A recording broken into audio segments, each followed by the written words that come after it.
I thought it was really interesting because I didn't realize there was actually anything like this going on in the world. So when you reached out to me, usually when some kind of sponsor or partnership reaches out, I go, "Oh, it's a scam."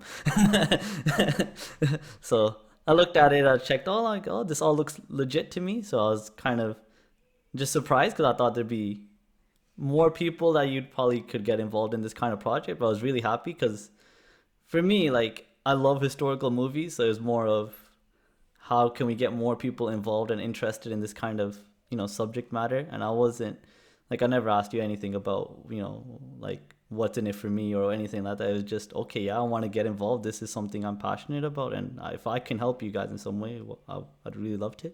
So I was really happy when you texted. I was like, finally, not a scam. Everyone's gonna get offended if I don't mention at least one oldie in this list. So for ancient times, I've gone with Spartacus, 1960 film. Probably my favorite of the what you consider golden age of cinema. I like the story of Spartacus. Really enjoyed the TV show. That kind of got me really interested in just learning more about him. I watched this movie a little bit after that actually. I really enjoyed it. So firstly, I think like the acting in it, I've given it a 8 out of 10. Kirk Douglas, Laurence Olivier, they were really good. So Spartacus and Crassus, the two like main people in the story, I think the actors for them were just amazing. Then they added a new fictional character in the movie Verinia. Wasn't a huge fan of the actress who portrayed her. There are just some scenes where she's crying, and I'm like, oh, even my mom does better acting than that. Like it was just terrible. It was just like she's crying 1 second, and then 2 seconds later she's like laughing, and I was like, it just didn't work for me. It might have been good acting for that time, but I wasn't impressed. Batiatus, I also liked the way that character was portrayed. I thought the actor did a really good job. Usually, I wouldn't expect Batiatus to be like an honorable character, so I think they gave him a little bit more of a different portrayal than I'm used to. So I thought he was really funny. There's one line that really stuck out to me where he's talking to this um, lady Claudia, who's like a rich Roman, and she says, "Do our choices of gladiators bore you?" And he says, "No, no, no, I tingle." I don't even know what that means. It just sounded so silly. It just, just like he just says random stuff. Like I just didn't get it. Like Crassus is one of the most elite figures in Rome, and he just goes and says such nonsense to him. Like just argues with him and tells him off, and it's like, surely your head should have been cut off for this, right? Like it's just really entertaining character. So I'm glad he was depicted that way. It was a good change. Um, Also, just nothing to do with the acting, but what I've noticed is maybe the makeup or something wasn't as good, but even like all the actors just looked so old. Like like Rinia's probably looked like she was 40 or something, but maybe she's portraying a 20-year-old. It just didn't seem like the makeup department really like focused on making them look really young. But that's just a slight little comment. Cinematography wise, I'm gonna give it a 9 out of 10 just because it's so old. This movie's like 60 years old, and it just looks great. I've got an OLED TV, and so I've got the 4K remastered version, and it looked really good. I was really impressed by it.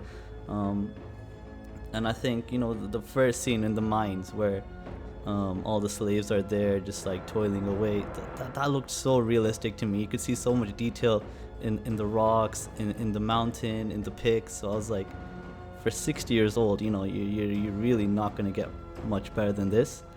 And another thing I really liked is Italy is really hot, and it doesn't always come off that way, but when they were in the mines, you could like just look at them and see like they're sweating away. This is a hot place. They're really struggling in all this heat. So that was a nice little touch that I really liked.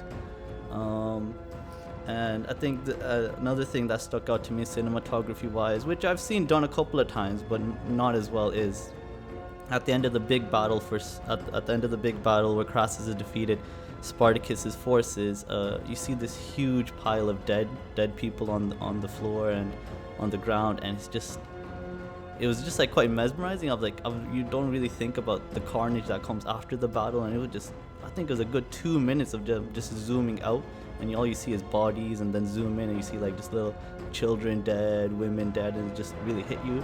So I thought that was really good camera work, and I really liked that.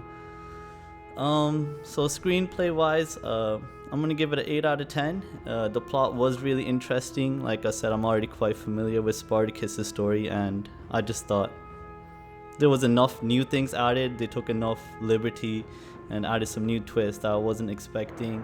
The character of Gracia, I haven't really seen him mentioned ever in any other Roman-based TV show or movie, and I think it was good to add that little bit of extra senatorial debates and show a little bit more the political side of Rome during this time, which was really nice. I've made some notes. I'm just looking through them.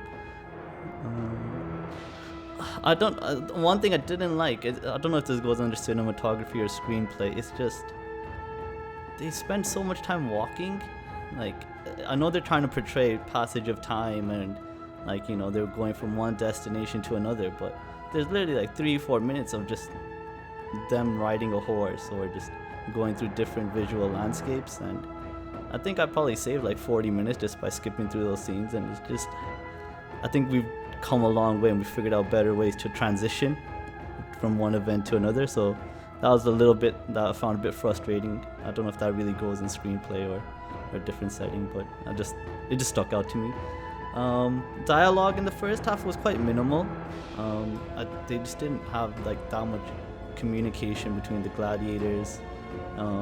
But then the second half, I felt like the dialogue really got a lot better. There was a lot better communication between the minor characters and the major characters like Spartacus and Crassus.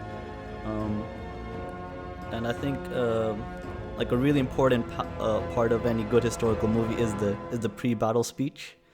And I think both Spartacus and Crassus did a really good job in their speeches, and you can see like they were both very passionate that they're fighting for the winning side. They're both justified in their behaviors and actions, and it was good. I think usually you don't see the bad guys give a good speech. I don't quote unquote bad guys. I don't know if there's a bad guy in this, but usually it's good to see that both perspectives were shown pretty well in a film, you know, this old.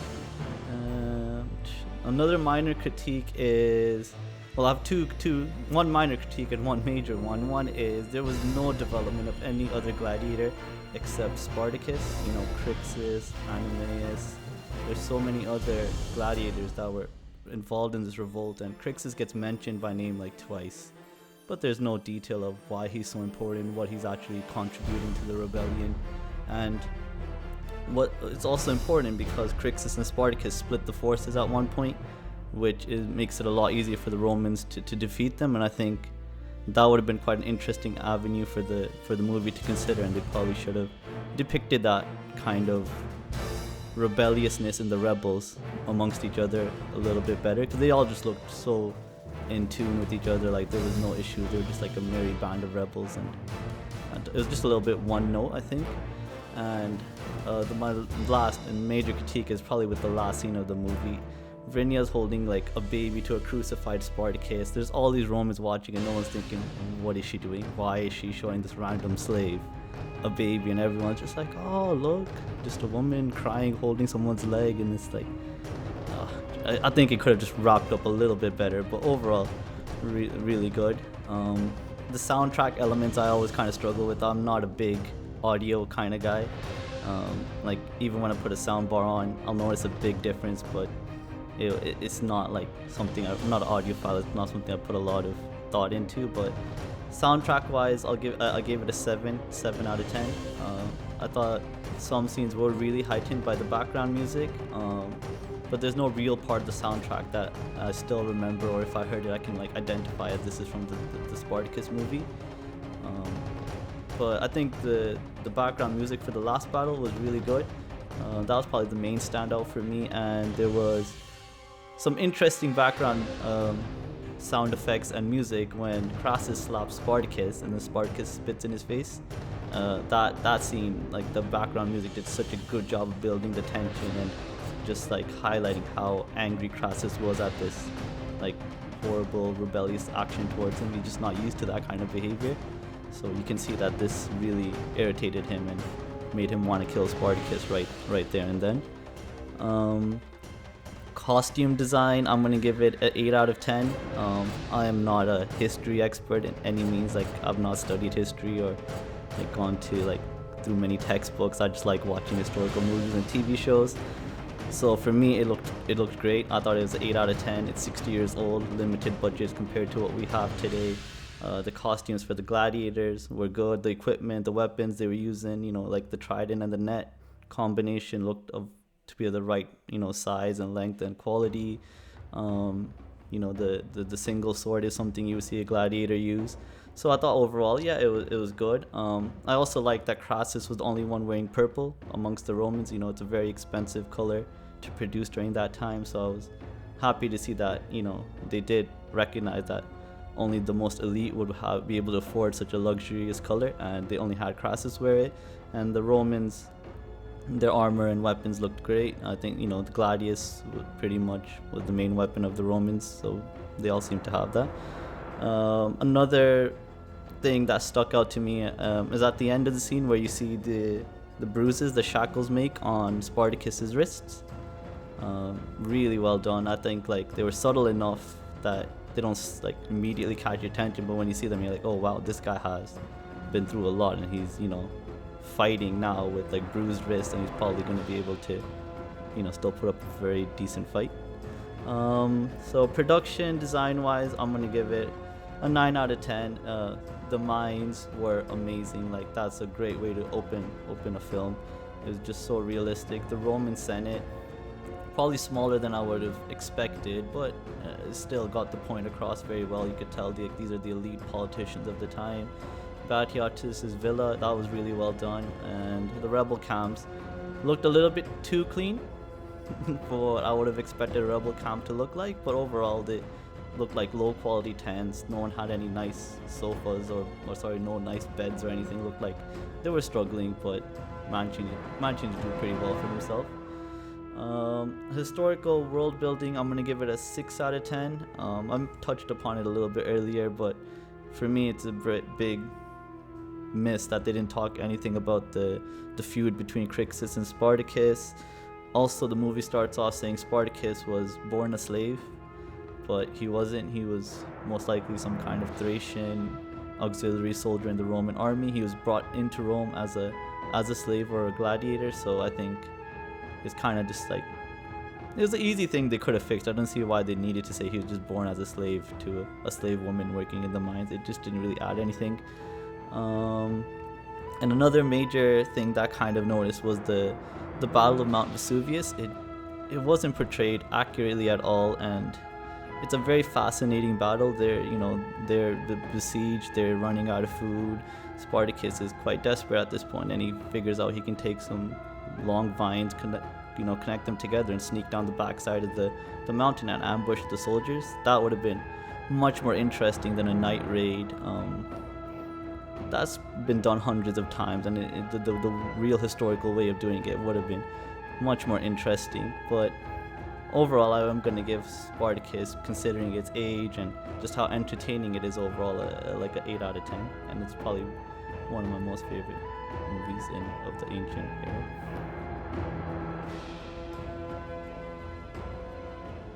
Red Cliff, Romance of the Three Kingdoms, based off that. So it's pretty much that there's a puppet king being controlled by an ambitious leader named Cao Cao, and he is trying to conquer all of China, and he's doing a pretty good job. There's one last small kingdom left, and all the rebels have kind of fled to there. So it's a massive army of the bad guys, about 100,000, taking on the smaller army of about maybe 10-20,000, and it's like an epic battle, and it's called the Battle of Red Cliff because that's where it occurred. And so it's pretty cool. They used a lot of advanced military strategies where they put straws on boats, sent them into the armies, and they just set the boats on fire from afar, and it just destroyed their fleet, and it was pretty cool. But that movie is my number 8 position for this list, I guess, and second best ancient film. So the acting for this film, I'm going to give it a 7 out of 10. Everyone was good in their roles, but only 2 actors kind of stood out to me. I don't know their names, but it was the character who played Zhuge Liang and Zhao Yu. They were really good. Everyone else was just okay. I mean, they didn't really stand out or anything special. Cinematography wise, I am gonna give this a 10 out of 10. It's just amazing. The beauty of China really comes to life in this film, and the battles are so fascinating. There's so many different military techniques that were used in the various battles. It's a very long film. It's about 4 hours, and there's probably like 8 or 9 battles in there, and each one, like if it's a night raid, it's still like spot on. It's not overly dark. You can still like make out the flames and see all the detail, which I think is important. So and then the the best example would this be when Zhuge Liang creates, because they've run out of arrows, the smaller force, so they need to get 100,000 arrows. That's his task. So he sets 20 bows that are empty with straws in them and just wood, and he sends them to the opposing forces. They think it's an enemy force. They start shooting arrows at it. They get 100,000 arrows, and then there's people hiding underneath, and they just kind of drift back. But what that does is, because there's some generals that have switched sides, the Cao Cao, who's like the evil dude, he kind of decides, I'm being double played here. So he kills 2 of his generals, the only ones that knew how to do naval warfare, and that cost him the war. And that was a really interesting scene, and I thought it was done really well, because there was a lot of complex elements, like dark scenes, a lot of boats, and it was just done really, really well. So that was the main scene that stuck out to me. Screenplay wise, I'm gonna give it an 8 out of 10. The plot is quite complex. They give no backstory, so if you don't know who Cao Cao is, Liu Bei, Xiao Lang, you will not really kind of understand what's happening half the time. But it's not overly quick, so even though there's like a lot of names being thrown out, it still goes at quite a slow pace, because it's 4 hours, so you have enough time to register everything that's going on, even though you might not understand like the intricacies of every single event, just because there's subtitles and there's just way too many names. But overall, I think if you have somewhat of an understanding of the history, I'll give it an 8 out of 10. But if you don't understand it, maybe it might be about a 6. Soundtrack wise, I'm gonna give it an 8 out of 10. Like I said, there's 8-9 battles, and about at least 4 of those battles, I really felt like the music enhanced it, and the sound effects were really spot on in a couple of scenes. Costume design wise, I'm gonna give it a 9 out of 10. I'm not an expert in ancient Chinese military armor or weapons, but everything looked pretty spot on. The lower ranking soldiers, they were appropriately dressed in like really crappy looking, like very minimal armor, or like no armor at all for a lot of the scenes. And then you had the generals, the more elite warriors, and you could see like very elaborate patterns on their armor, and it was unique to each kind of warlord. So I thought overall it looked really good. And there's a character in there called Guan Yu. He's got like this customary long lance kind of thing that he uses, and it's in a lot of the video games, so I was quite happy to see they kind of use that in the movie as well. Production design, I'm gonna say 9 out of 10. It literally looked like you were looking at ancient China, like the tables, the mats, even like small things to like the type of like flowers. That's like what I would think if I went to China. Yeah, that's how a field would look there, and the way that they like kind of like had like the beds, they were like a little bit lower on the ground, not like a proper mattress and a bed. It was just like a frame with like a really like just small pillow, and that's about it. But a lot of the details, I think you could tell like they put a lot of effort into it, and I think like for me that's what ancient China probably looked like. Historical world building, I'm gonna say it's a 7 out of 10. It's pretty historically accurate, but if you don't know the history about it already, it's not gonna try to catch you up very well. So if you know the history and you're like, yeah, I just want to see the final battle of Red Cliff and what led up to it, it could be a 9 out of 10. But it starts off as a character named Liu Bei and his forces getting ambushed, and you have no clue who Liu Bei is, why he's important, why are these people fleeing, or anything like that. So I feel like based on your own personal knowledge, I would say it's probably going to be about a 7 out of 10 for historical world building. Yeah. So my top pick of like best ancient history film will be 300. I'm sure everyone's seen that, right? But for me, I chose that because it's the first historical movie I've ever seen, and I was like 10 or 11 whenever, however old I was, pretty young when it came out, and I couldn't go watch it. It was like an 18 plus or whatever, so I like snuck in with my cousin, and it was just amazing. I was like, what is going on? Like, because they did the slow motion like battle scenes, and I was blown away, and I'm like, I need to understand what a Spartan is and more about ancient Greek culture, and it kind of just opened the gateway for me. So I was like, yeah, 300 is probably going to be one of my favorite films of all time, just because it's had a really, really big impact on my life and the choices of things I choose to watch on my TV and in cinema. Acting wise, I'll give it an 8 out of 10. You know, Gerard Butler did a great job. That's probably the best portrayal of any character he's done in his career. He was amazing as King Leonidas. Lena Headey was pretty decent as Queen Gogo. She had a good amount of screen time, and I think she used it pretty well. My favorite was, I can't remember his name, but you know, like that sneaky guy who was Queen Gorgo's like main opponent in the Senate or whatever their political team was. He was just a scumbag, and I loved him. I always love like the really scummy people. They just make the story so much more interesting, and like they're gonna stab you in the back, but everyone just keeps trusting him. He looked scummy from the first scene, and he was, and I thought he did a good job because that's the character. So overall, I'll give it 8 out of 10. It was really good. Michael Fassbender is in there. I didn't recognize him. I realized after it was Michael Fassbender. Oh, the traitor. Oh, I thought he did a really good job. He was really good. I mean, he was just like he's like a little baby. He just wanted attention. He's like a little child. Come on, please let me be part of your group, And they just said no. They were bullying him. So, I mean, I can see why he went and betrayed him, but the way, like, this is what I mean, like, it's so historically inaccurate. He wasn't a hunchback, right? But it was, I don't know, I like those kind of touches. It just made the film more interesting, because you felt sorry for him. You're like, oh, poor guy, he would fight if he could. He just has a hunchback and he can't lift his arm. But yeah, he was, I think everyone in that film was a really good actor.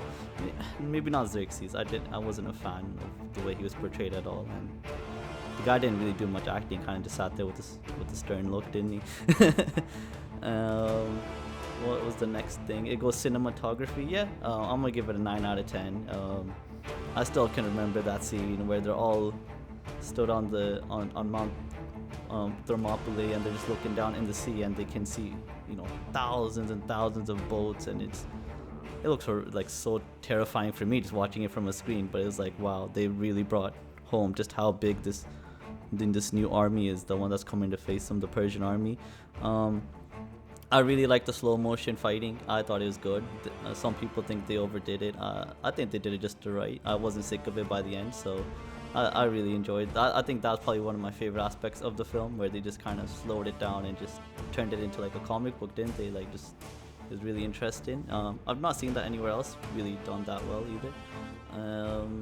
And also, like, just the battles were really good. And the scene at the end where King Leonidas is getting hit by hundreds of arrows and just standing there taking them all, that was a really good scene. I think that was shot very well. Screenplay wise, I'm gonna give it an 8 out of 10. The story is very easy to follow. You understand exactly what's happening. It's very interesting. I was only 10 or 11, and I understood exactly what the Persians wanted. Their ambitions were made quite clear. You understood why the Spartans were fighting so hard for what they had, and you also kind of understood why they had to go and fight, because they could have run away, but they wanted to kind of make a last stand there to send a message of hope to the rest of Greece, and they did a good job of portraying that. And I think the overall themes of the film, they were quite evident from like the start, like a hard warrior culture that is gonna just stand and fight for anything they believe in, and I think it was really good. Some good plot twists you weren't really expecting. That's always good in a film. And yeah, so overall I'm gonna give it a 8 out of 10. Next would be costume design. Yeah, 8 out of 10. I mean, no, it'll have to be less. It's like 7, because the Persians were just, wow, maybe it should be a 6. Okay, yeah, a 6 out of 10. They're just ridiculous. Xerxes was not a 10-foot gold wrapped, monster. He was a normal Persian dude with a long beard, probably, long flowing black hair. But I don't know what they were doing with Xerxes' portrayal. But I think the Spartans, and the other Greeks, the Athenians, they all looked about right. Again, I'm not exactly familiar with Spartan armor and weaponry, but nothing seemed totally ridiculous like it did for the Persian side. The immortals, I don't think they dressed like, wearing masks of death or, whatever they were. And then you had the magicians. Literally looked like it came from a video game. One of the magicians, he had like a long twirly mustache, a pointy hat. And I was like, this is not like, Blizzard or something. What are you doing? But yeah, so not great costume design for that, but they were interesting nonetheless. Production wise, yeah, 9 out of 10 I would say. They've got some really did a really good job of just like world building there, kind of like the Greek Senate, the Spartan Senate was really well established. You kind of understood the political aspect of Spartan culture, the religious aspect, and then the military aspect of their culture and society. And so I think that was done a lot through the way they portrayed the actual Spartan society. So I think that I'll give that a 9 out of 10. And historical world building, yeah, like a 7.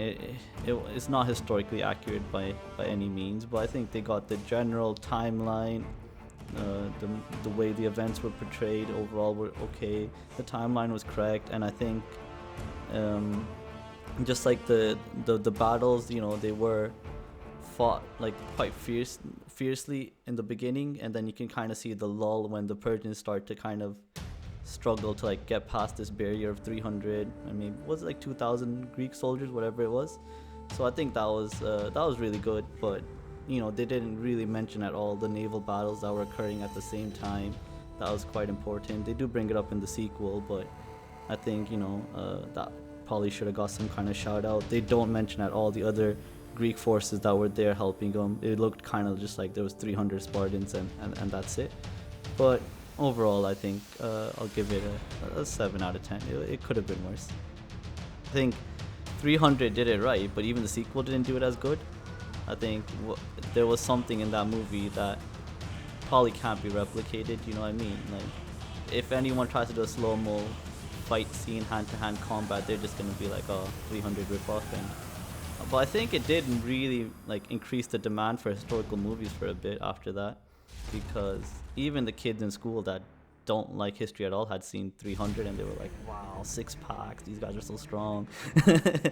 Not for the right reasons, but whatever, they still got them watching a historical movie, so I'm not complaining.